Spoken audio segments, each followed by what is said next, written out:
یو سړی یو ښځه وه، د هغې ښځې یو ماشومه لور پیدا شوه او دا یو غلام یو پخوا خو غلامانو، یو غلام ته یې ووایي چې لاړ شه او بازار نه دا شی راوړه، لور مې پیدا شوه. نو دغه وخت کې د بعضې څیزونو دغه زنانه ته ضرورت وي، دا شی راوړه. دا سړی لاړ د کور نه باره، چې څنګه ووته یو غیبي سړی وله مخې وله ورغې دی غلام له، وی د دې زنانه څه وشو؟ غیبي سړی دې تپوس کوي، وی لور پیدا شوه. وی ښه، وی دا جینۍ به 100 کسو سره زنا کوي او بیا به دا جولاګي د لاسه مرګي، جولاګي د لاسه به مري. دا غلام وړه کې سوچ وکړه چې دا خو ډېره پلیته جینۍ به خیږي او دا سړی خو غیبي دی، خبره رښتیا په دې ده چې ما نه تپوس وکړه دې زنانه څه پیدا شو، دې ته څه پته وه چې دا زنانه اولاد کېږي. هغه څو غیبي سړی دی رښتیا وایي، څه پته وه ما خو ورته نه وي چې په خپله تپوس وکړه د هغې څه وشو، ما یې چې لورې وشوم غیبي سړی و. ښه دا جینۍ به بیا لویږي نو 100 کسو سره زنا به کوي، راشه چې بېغمه یې کړم. دا ډو سوچ یې ونه کړه چې د الله فیصلې څه څوک بدلولی شي. خوړه کې یو نیک سوچ راغی چې راشه چې دا پلیته ښځه او 100 سره زنا کوي چې بس بېغمه یې کړمه جاړو قصه خلاصه شي. ورمنډه یې کړې او په هغه کور وردننه شو، چاړې راواغېسته او په هغه جینۍ باندې په دا خېټه یو څو غزار وکړل او دی ګمان راغی، یقین راغی چې جینۍ خو مې مړه کړه. لړ وتښتېد، غلام وتښتېد. د نیکۍ او کار مې وکړه، د زنا جرړه مې ختمه کړه، 100 زناهونو دی خو تختې. دغه مور یې پریشانو چې خدای دا غلام خو زمونږ تابعداره لکو، دا څه وشو؟ د ما لور یې وواله په خېټه باندې په چاړه باندې او هغه خو یې بېغمه کړله او هلکه مو تختېده. خیر هغه زمانه کې چې کوم ډاکټر حکیم طبیب و، فوراً یې ماشوم هغې له بوتله، هغې وله هغه خېټه وګنډله، جینۍ خدای جوړه کړه. دا سړی لاړ وتښتېد، اوس خو په دې کلي کې هم نشي پاتې کېدی، ځکه دی یو ډېر لوی مالدار سړي، د مالدارې ښځې لورې په چاړو والا، د خپل مالک که ګیر شو خو دا سخت مجرم دی. لړ وتښتېد، بلې علاقې ته لاړ، تخته وتښتېد. چې لاړ بلې علاقې ته، هلته ځان له خواري مزدوري جوړه کړه او بس خو سوازاد هم شو، ځان یې پټ کړه، غلامۍ جون نه موته، خواري مزدوري وکړه، لږې پیسې ټکې یې پیدا کړې، تجارت یې شروع کړه، لوی تاجر ته جوړ شو، د بله او مال دولت خاوند شو. دقه غلام ډېره پیسې یې وګټله او ډېرې ځمکې یې واخېستې او ډېر جایدادونه او ډېر اوښان او هغه زمانه کې چې کوم مال دولت و هغه یې پیدا کړه. ښه کافي مالدار شو. چې کله دی مالدار شو، غلامان هم دي، وینځ دي، نو سوچ کوي چې ځان له چېته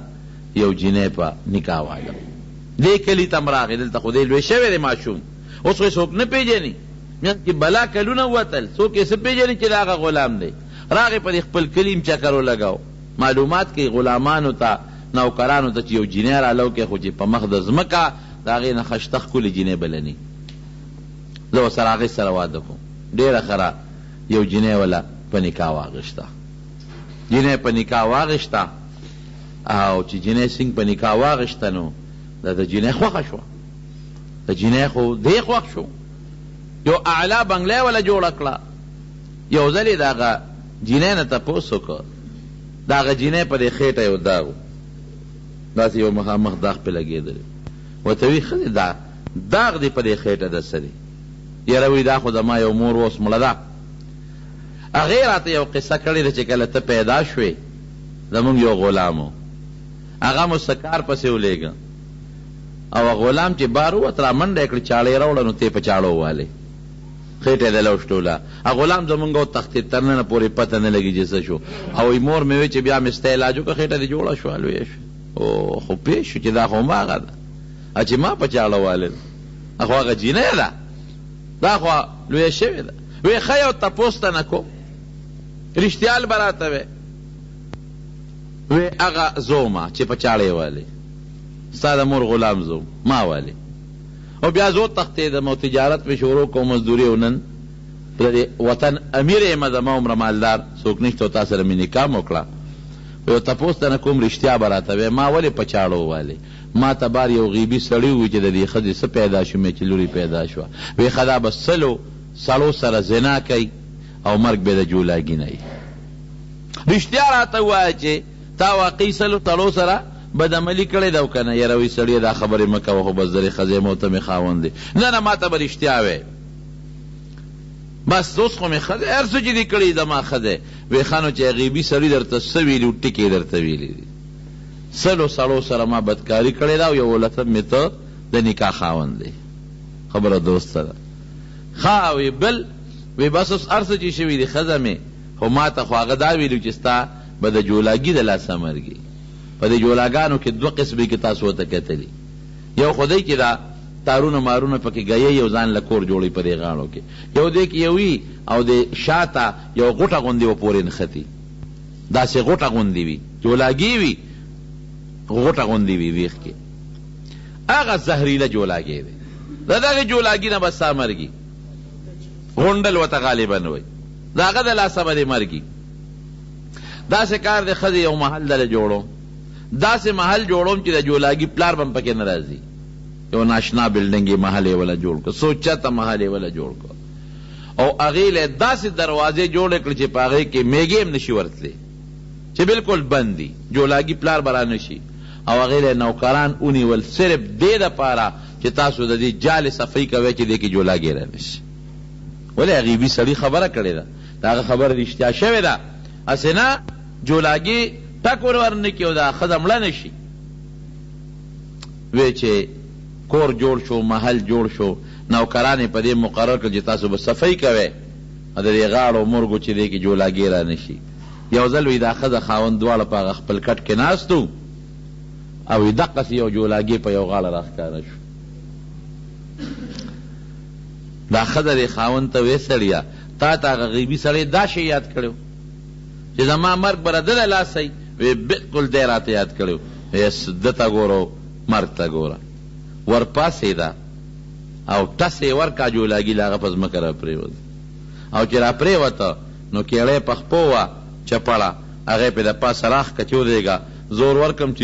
ریچې کړمه چې دا به ما څنګه وجنې چې په خپه یې ریچې کړه د دې ښځې نوک خوږو نوک دې نوک چې د بعضې وخت کې سړی روان والي معمولي غوندې خوږ شي نوک یې خوږو هغه زهر رالل په هغه نوک کې ورننوتل هغې نه کینسر بیماري جوړه شو هغه ښځه دې مړه شو مفتی شفیع صاحب لیکي اینما تکونو یدرککم الموت هر ځای کې چې یې مرګ به مو را لاندې کوي ولو کنتم فی بروج مشیده اگر که په غټو غټو بلډنګانو کې او په مضبوطو محلاتو کې ولې نه یې داسې ده که نه ده محل څوک د مرګه بچ کولی شي غټ محل یې وله جوړ کړو خو چې څه فیصله ده الله وه چې د دې مرګ به د جولاګي د لاسه وي همغه مرګ یې د جولاګي د لاسه شو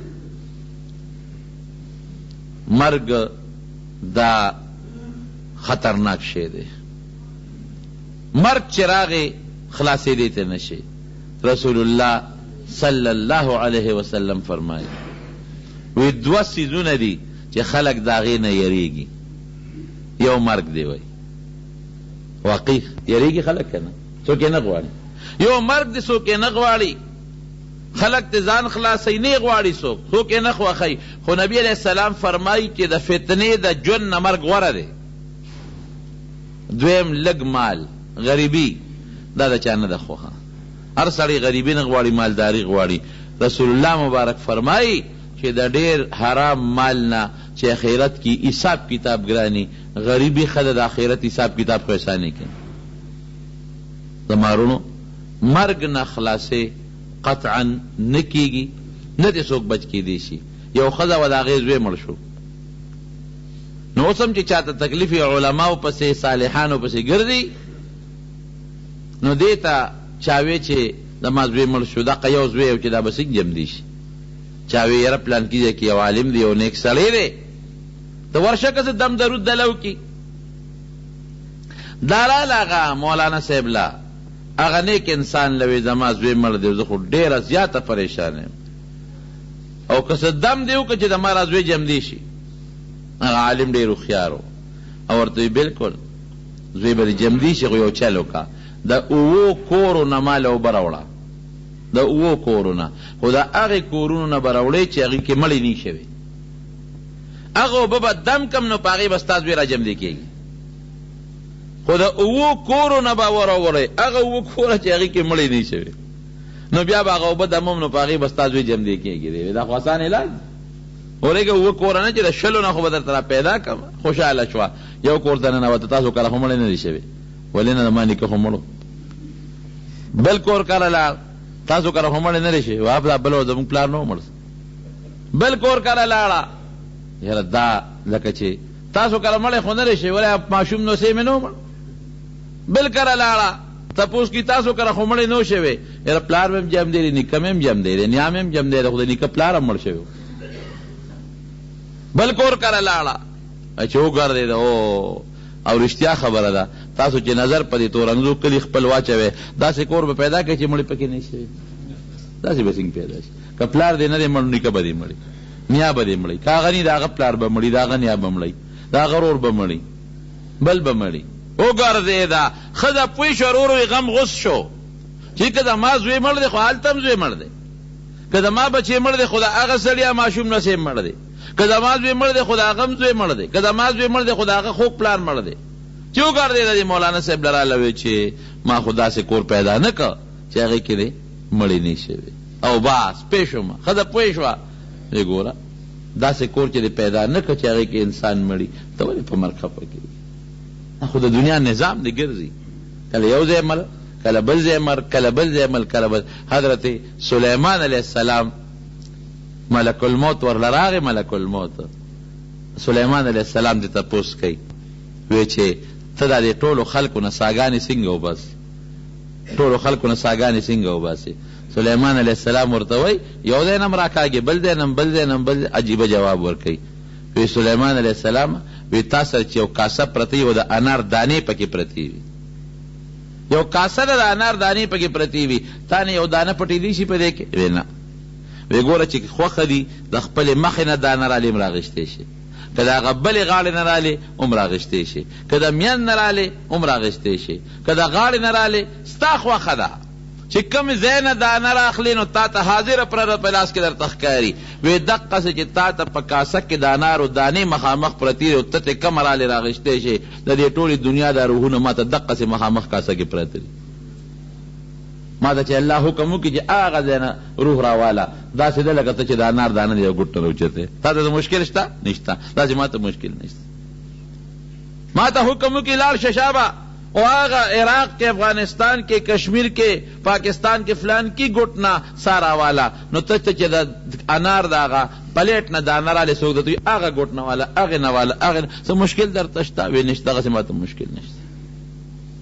او رسول الله صلی الله علیه وسلم د ملک الموت نه تپوس وکړو. اتم تپوس کوي وی ته چې دا د ګڼو خلکو نه ساګانې وباسې څنګه وباسې؟ بعض انسان یې د ګڼو نه ساګانې وباسي په یو وخت کې وباسي. اکسیډنټ وشي 100 کسه پکې مړه شي. بم دماکه وشي 50 کسه پکې مړه شي. جاز غرق شي پکې 300 مړه شي. دې سره څه چل کوي؟ وی ما سره بلا فرشتې دي په لکونو فرشتې دي.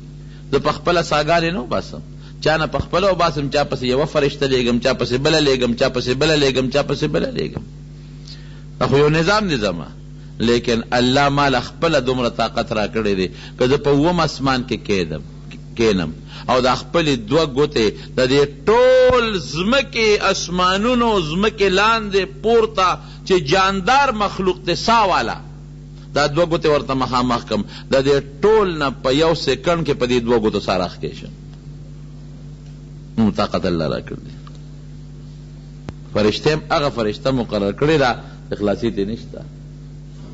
رسول الله صلی الله علیه وسلم فرمایي کم انسان نه چې سوځي دی په دا کټ کې پروت دي 2 قسمه انسانان دي یو نیک عمل دی یو بد عمل دی. او تیره جمعه مې درته نیک عمل او د بد عمل معنا کړی و چې نیک څه ته وي او بد څه ته وي. دې ته شکلونه ښکاره شي وایي دا خو څوک مخلوق دی نیغ په نیغه نه راځي او به یېرېږي. نو چې کله را ډېر را نږدې شي نو دته شکلونه نور هم غټ شي خواله وله راشي په خشته شکل کې. چې کم ملک الموت دی د مرګ فرشته اتې مخکې نورې ورپسې وي. نبی علیه السلام فرمایي دغه وخت کې د هر انسان دپاره خدای پاک په جنت کې او په دوزخ کې ځای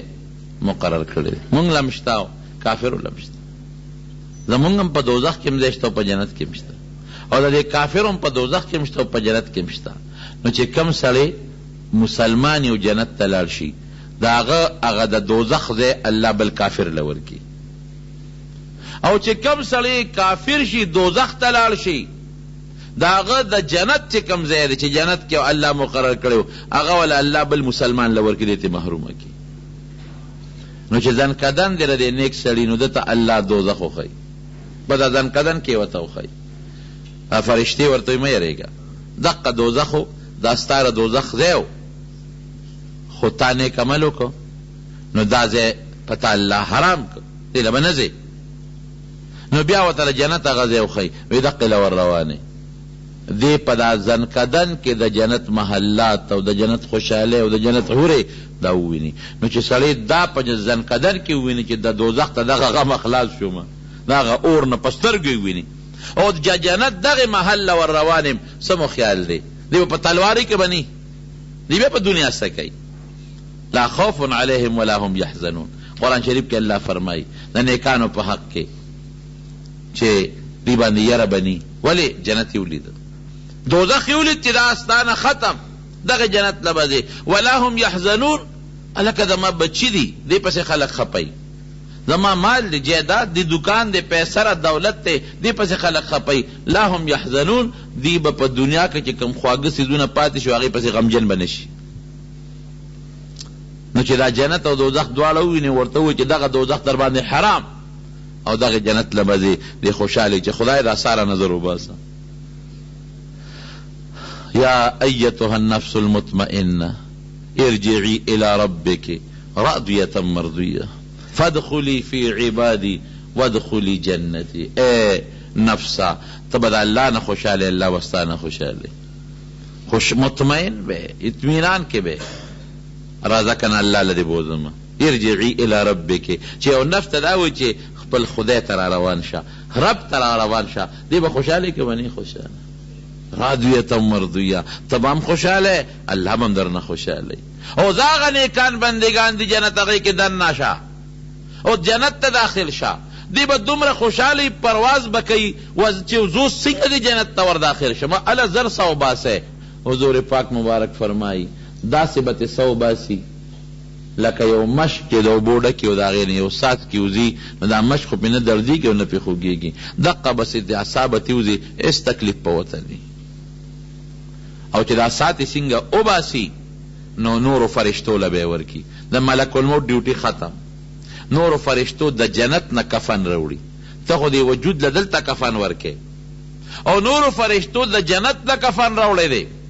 اعلی خوشبویه د جنت خوشبویي ده په هغه کفن دا روح راوالی د هغه جنت په کفن کې ونغاړي بدن ولا مونږ په بل کې نغاړو بدن هم خوشحاله روح هم خوشحاله دواړه هغه ونغاړي فرشتو له یې ورکي هغې یې بر اسمان ته روان کي وی په دې فضا کې چې څومره فرشتي دي دی په ځای خوري دي دا ټول دعاګانې کوي یا الله دا روح خو په ما مونږ راولې نورو یا الله دا روح په دې لار راولې دا خو ډېره خشته خوشبویي کوي چې په مونږ دا خوشبویي ولګي نور فرشتې وی یا الله د دې فلانکي دا روح خو په مونږ راولې او د ده چې په دنیا کې کوم ښکلي نوم په هغې یادېږي یو بل ته فرشتې وی لکه د هغه فلانکي د فلانکي زوی حضرت فلان کې خل نوم اخلی هغه وفات شوی دا خوشبویي خو د هغه ده او دعاګانې ورته کوي او چې کومه هغه بیا ورسوي علیین ته یا جنت ته ورسوي د شهدا و هغه جنت الفردوس ته ځي د عامو مسلمانانو هغه علیین ته ځي او چې کوم وخت کې د بدعمله انسان نه سو باسي دا فرشتې راشي مخامخ ورته کښېني دا سات راکاږي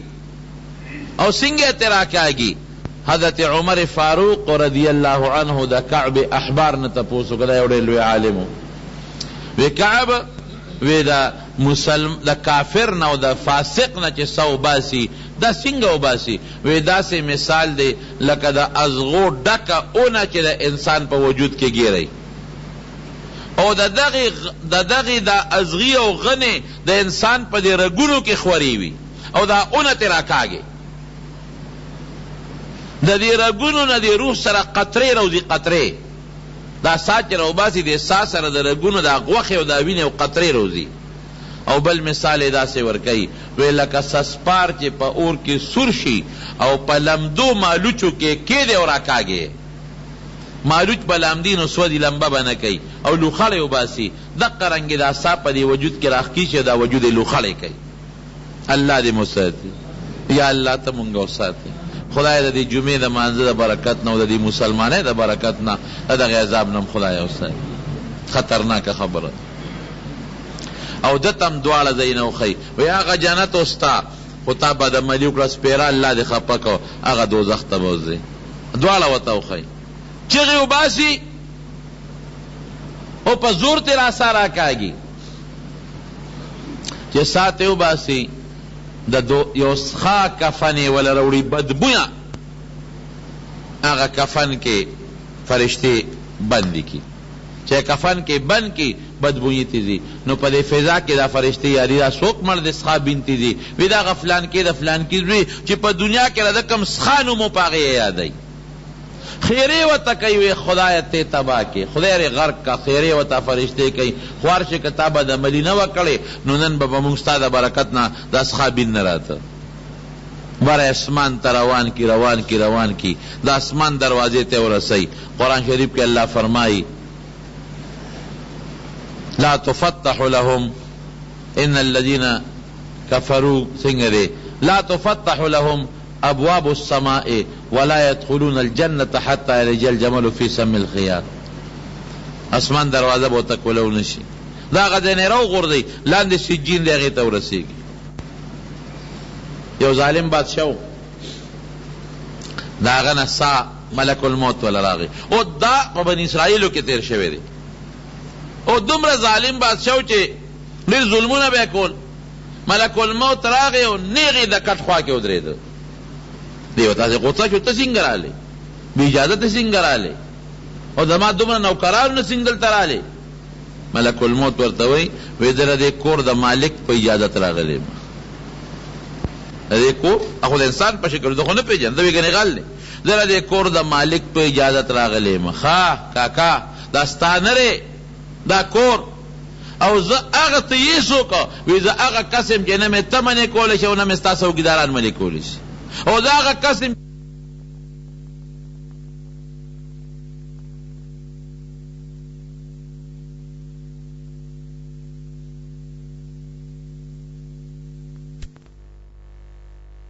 ډېرو خلکو سره ظلمونه کړي دي او خزانه مې په ظلم ډکه کړې ده مال اجازت راکه چې دا یو ورځ راکه چې د خلکو ته خپل مالونه واپس کم او چې په چا مې ظلم کړی دی چې هغې له سور کم یا تې معافي وغواړم وی دا نه کېږي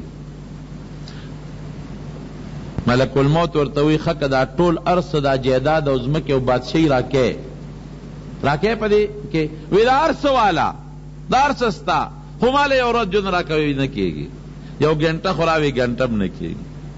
یو 2 منټه خورا چې 2 رکعاته منځ خو پکې وکم اعدام نه کېږي او سا دی چې دا والی ختم مرګ چې ټیم راغی که نه وایه که نه بیا دا ټیم پکې شته چې ورېږه هغه کور هغه سره پورې لاړ شم او بچو ته وصیت وکړم وایه شته پکې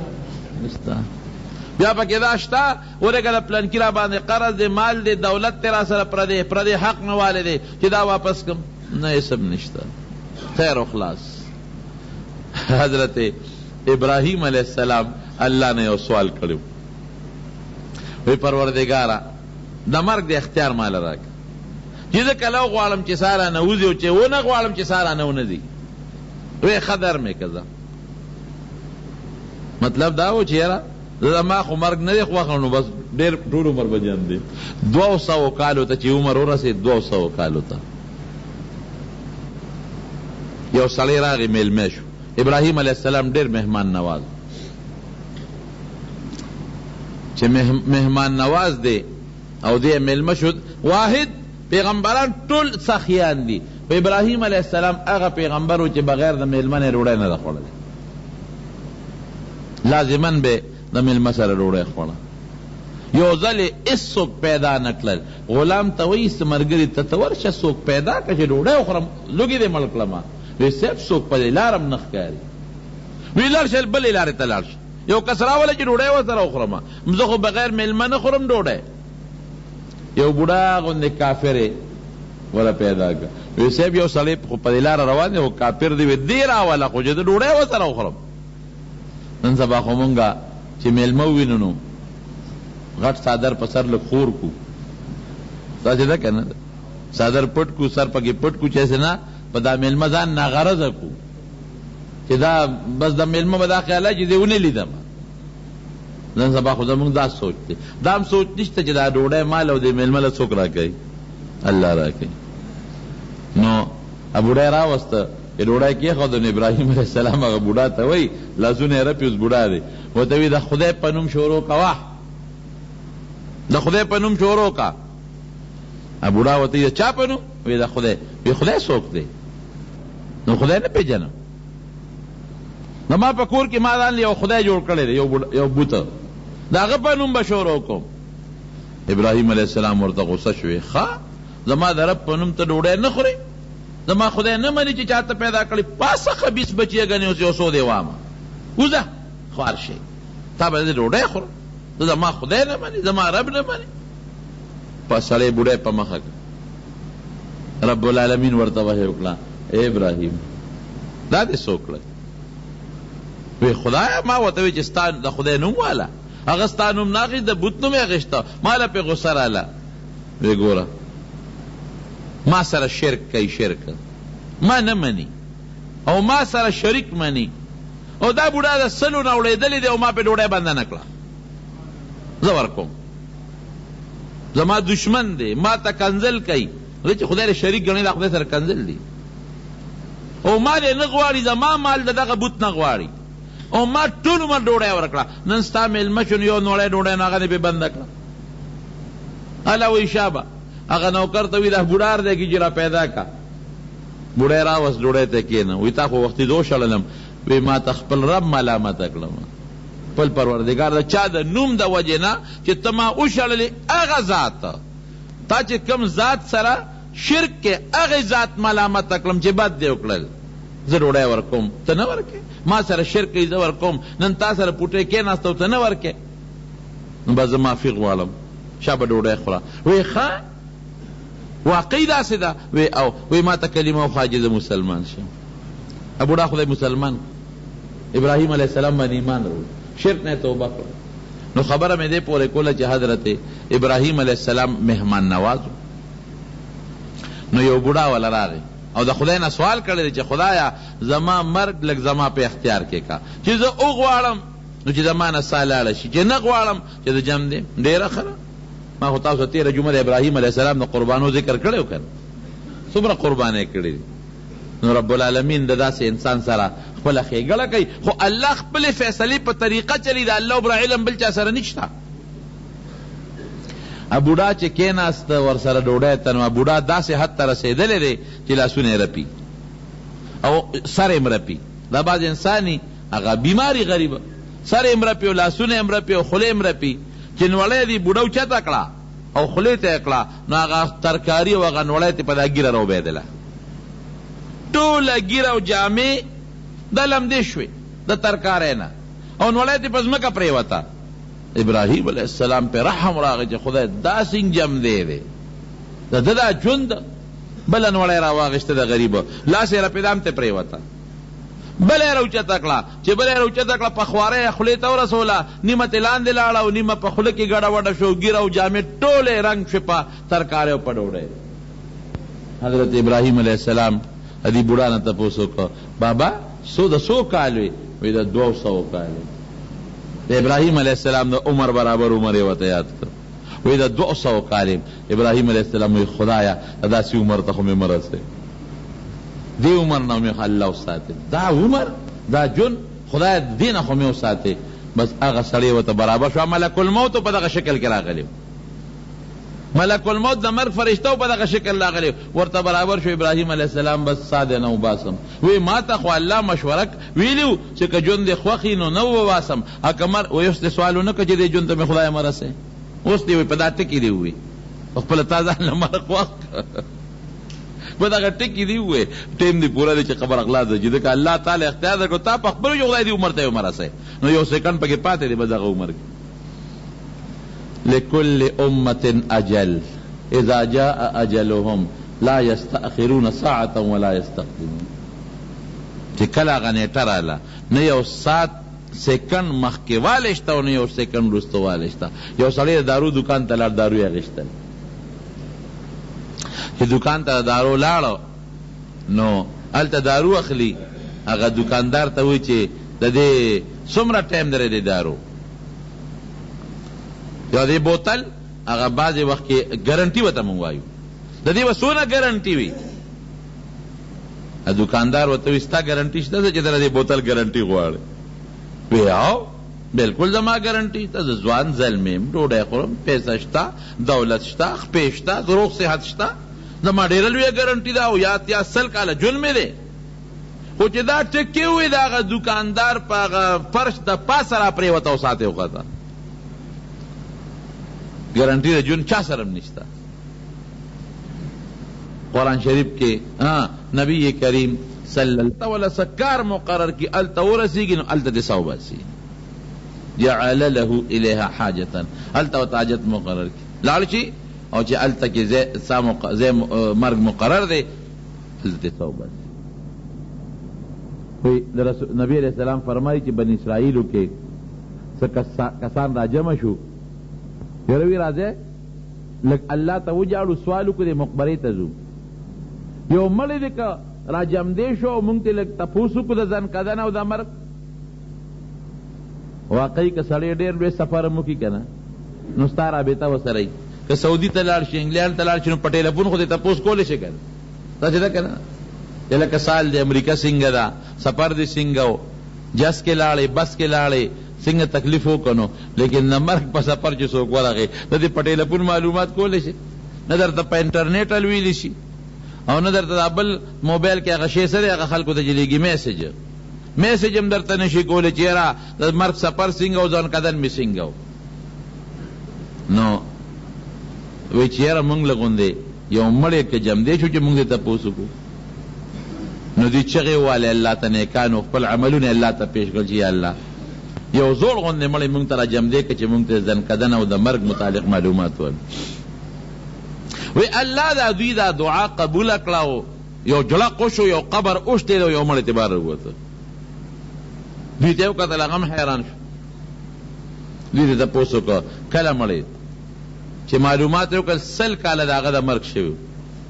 پورا 100 کالا. دوی تا پوسو که یرا وی بس یو تا پوس دا نکو چه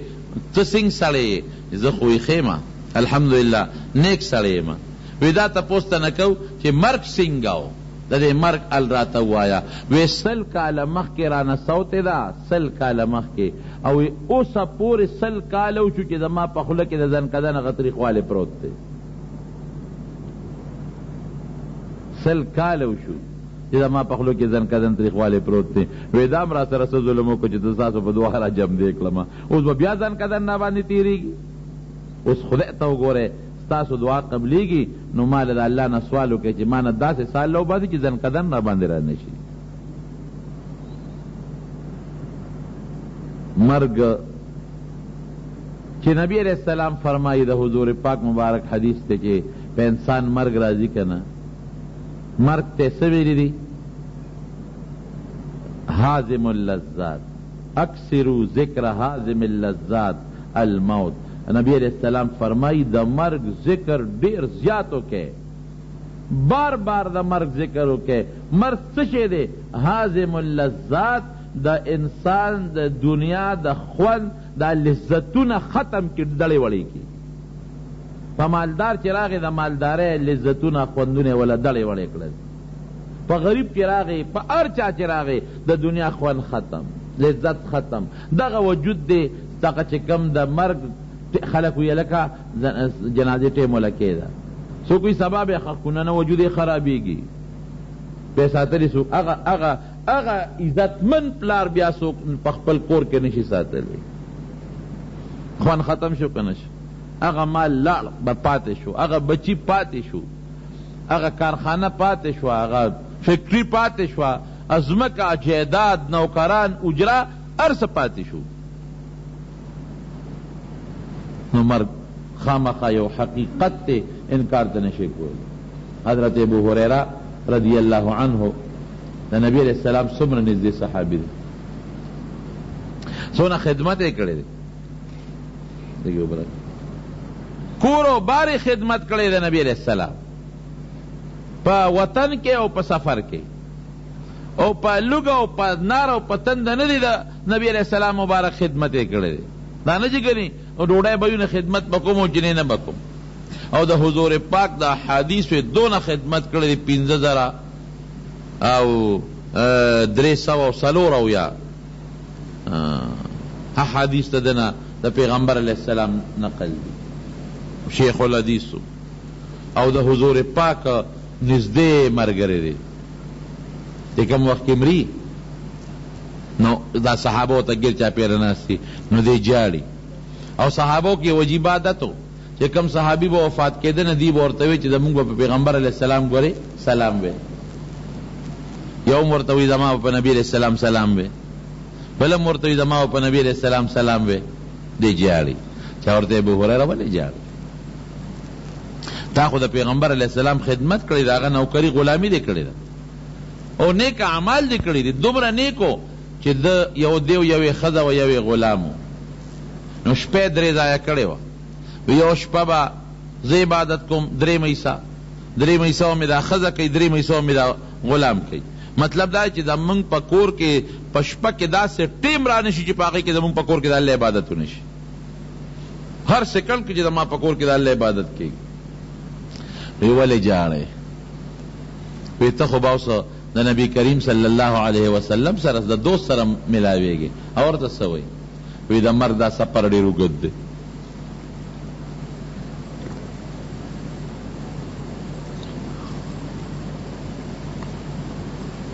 الحمدلله.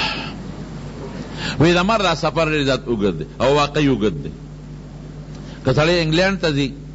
لکه دا سوچي چې کال پس 2 کاله پس به واپس شي، روس ته ځي 15 کاله پس 6 کاله پس به واپس شم.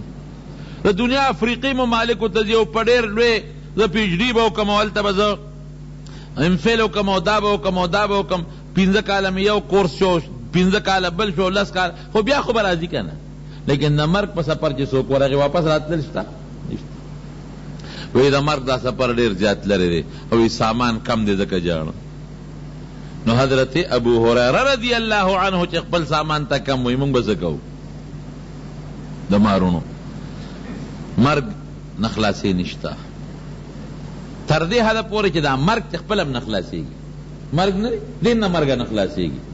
نبی کریم صلی الله علیه وسلم فرمایي چې دا جنتیان الله جنت ته داخل کی او دوزخیان دوزخ ته داخل شي. نو دا مرګ به الله د یو ګټ په شکل کې راولي او د جنت او د دوزخ په منځ کې یو ځای دی، په هغې کې به دا مرګ راولي د ګټ په شکل. جنتیانو ته به آواز وکړي ای جنتیانو راشئ دې خوا وګورئ. نو دوی به ورته دغه ځای نه وګوري، دوی به وپېژني چې دا مرګ دی،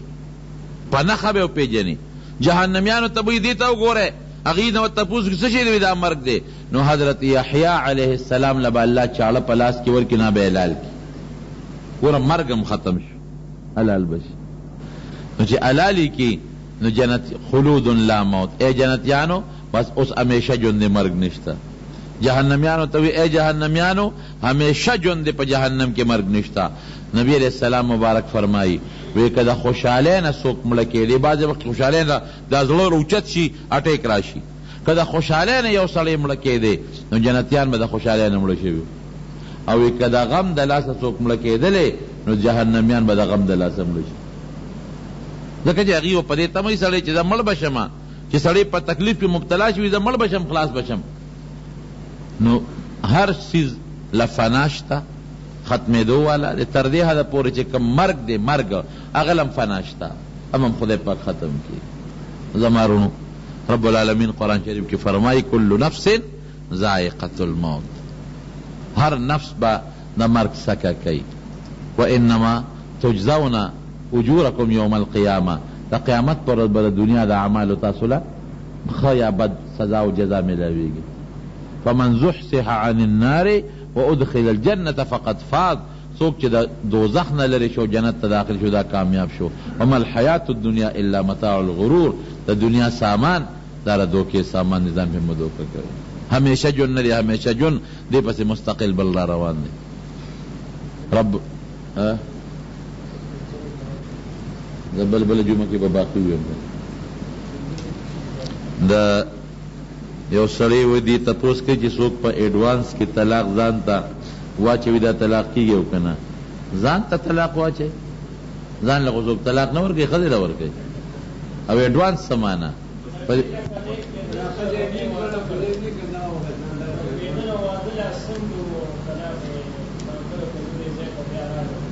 نو گورا ایڈوانس کے طلاق دا مانا کدا سی ویلی کدا دے زی ترالم نو زب طلاقی ما نو چونکہ خدے نشتا وعدے نہ دے کڑے کویدنے نہ دے کڑے نکاح نہ دے کڑے اسم نکے گی او کہ یو سڑی دا سی ہوئی چی کما خدا اکڑا پا نکاح میں واغشتا پا ما دے طلاقی نو کبھی خدا پا نکاح والی بے طلاقی دا یو شری مسئلہ دا خو بہر کیف دا دے طلاق و الفاظ و نظر ساتل خدی دا خطرناک لفظ دے نبی علیہ السلام فرمائی کہ پا بعض موقعوں کے طلاق انسان لمباح شی خو بیا مرتا علماء ابغض المباحات وی اذا اغا شیر چی دا اللہ دیر بدیش طلاق خشے نہ دے بعض وقت انسان غصہ شی انسان فطرتی طور جذبات اوبرو شی دے طلاق ورکی بیا رستو خپئی دیر کارونه چې انسان نه وشي بیا رستو خپئی کنه دغه رنګ ډیر مسائل مونږ لرازي سړی طلاق ورکړي خذلا او بیا مونږ لراشي بیا مونږ نه تپوس کوي یاره جی ما خو بیا باندې لی جوړي سو کوئی د غصاو ما مونږ الکه چې خذ خاون یو بل سره ناس دي او ډوډۍ خوري یو لخله کې شی ورکي بلبل نو طلاق نه ورکي دا خو چې غصه جی طلاق ورکي په خندا او په خوشاله خو طلاق نه ورکي سو کوئی یاره دماغ میں کارو نه او طلاق میں ورکو نو دماغ دے ولې کار نه کو پدان بچک لگاوا دماغ باندې کار کوي بیا نو بهر کې خبره دا سدا چې دا الفاظ طلاق استعمالول دا خبره نه ده دین ځان ساتل پکار دعا وکړه رب العالمین زمونږه بهتر مرګ نصیب کړي خدای دا مرګ سختونه مو ساتي د ځن کدن دا تکلیفاتونه رب العالمین په حفاظت کې وساتي خدای ته په موږ رحم وکړي خدای موږ ګناهګار یو ته په موږ رحم وکړي د فتنو د مرګونو نه او د فتنو د جن نه الله په حفاظت او په امان کې وساتي دو کې څوک مریضان دي الله تعالی شفا ورکړي کڅو قرضدارانی قرضونه اخلاص کې زموږ د حلال رزق نصیب کې د حیا او د عزت جنتم نصیب کې د رسوایی او د بیزتی جنم په امن او امان کې وساتي زموږ خبره مې راو د پراتون کې اتوار پر زموږ دستار بندي ده پراتون کې اتوار پر باندې سبا نه بل سبا عیدگاہ کې زموږ دستار بندي ده د بخاری شریف ختم دی هغه کې ان شاء الله تاسو ټول مرګرو له دعوت ته چې تاسو اغیلا 9 بجې تقریبا 8 بجې یا 9 بجې به موږ شروع کوو او تاسو ټول ته دعوت چې هغه کې بخاری شریف ختم کې دعا کې شرکت وکړي او دعا مو کې چې خدای پاک دغه پروګرام په خیر سره تو رسول کی او زموږ دغه طالبانو الله تعالی کامل علم نافع علم نصیب کی او کوم خلکو چې د طالبانو سره په جماعتونو کې خدمت کوي ډوړی ورکړي دا الله غیله مجرونه ورکي د حضور پاک د حدیث مبارک دغه خدمت خدای زموږ د کلی نصیب کی الله زموږ اخر وخت په خپل کلمه نصیب کی لا اله الا الله محمد رسول الله. گران محترم اوریدونکو د شیخ الحدیث مولانا محمد ادریس صاحب په 400 نمبر کیسټ کې تاسو د مرګ په حقیقت باندې بیان واورید دا به تاسو ته پیښور ښار کې بیرون کچری گیټ اشرف روډ سره فقیر خان ناصر خان کیسټ هاوس کې د ناصر خان او حیدر خان سره ملاویږي د دین علاوه د شیخ الحدیث مولانا محمد ادریس صاحب د هر جمعې تقریبا هم تاسو ته د دې دکان نه ترلاسه کیدی شي ټلیفون نمبر دی 255 29 12 دنیا باندې چې څوک راغلی دی